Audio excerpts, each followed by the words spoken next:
জেলেদের জালে দেখা মিলছে না ইলিশ। এছাড়া জ্বালানি তেলসহ মাছ শিকারে অন্যান্য সামগ্রীর দাম ঊর্ধ্বমুখী হওয়া ইলিশের দাম কমছে না।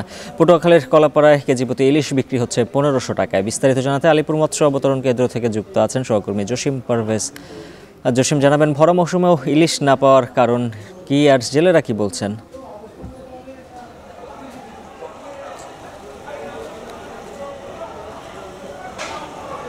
উজ্জ্বল হাফিজ, আপনি জানেন যে বঙ্গোপসাগর হচ্ছে ইলিশ সহ সামুদ্রিক মাছের ভান্ডার। সেই বঙ্গোপসাগরে কিন্তু গত 2 বছর ধরে কিন্তু ধারাবাহিক মাছের বিচরণটা কমেছে। সে কারণেই কিন্তু জেলেদের জালে কাঙ্ক্ষিত ইলিশ দেখা দিচ্ছে না।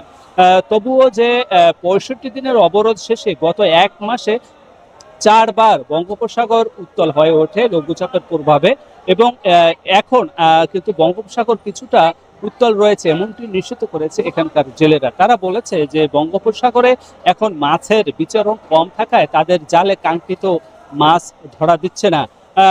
যেটুকু মাছ ধরা দিচ্ছে সেটুকু নিয়ে তারা সপ্তাহব্যাপী বঙ্গোপসাগরে অবস্থান করার পরে তিনি ফিরে এসে মাছ বেচা বিক্রি করছে এই মৎস্যবন্দর আলিপুর মহিপুরে। আমি এখন দাঁড়িয়ে আছি আলিপুর মৎস্য অবতরণ কেন্দ্রে।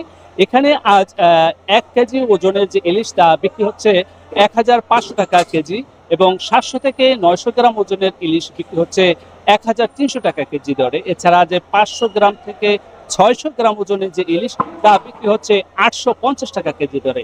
এছাড়া যে ছোট আকারের ইলিশ তা আজ বিক্রি হচ্ছে 550 থেকে 600 টাকা কেজি দরে।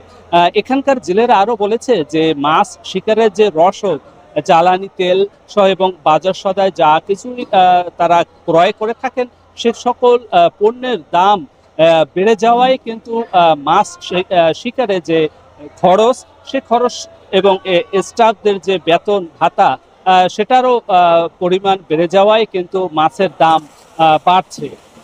তারা প্রত্যাশা করছে যে এই বঙ্গোপসাগর শান্ত হওয়ার পরে যদি আবার মাছের দেখা মেলে তাহলে মাছের দাম কিছুটা বাড়বে। তো আজকে কিন্তু প্রতি মনে 200 থেকে 300 টাকা বেড়ে বেচা বিক্রি হচ্ছে এমনটি নিশ্চিত করেছেন এখানকার ব্যবসায়ীরা।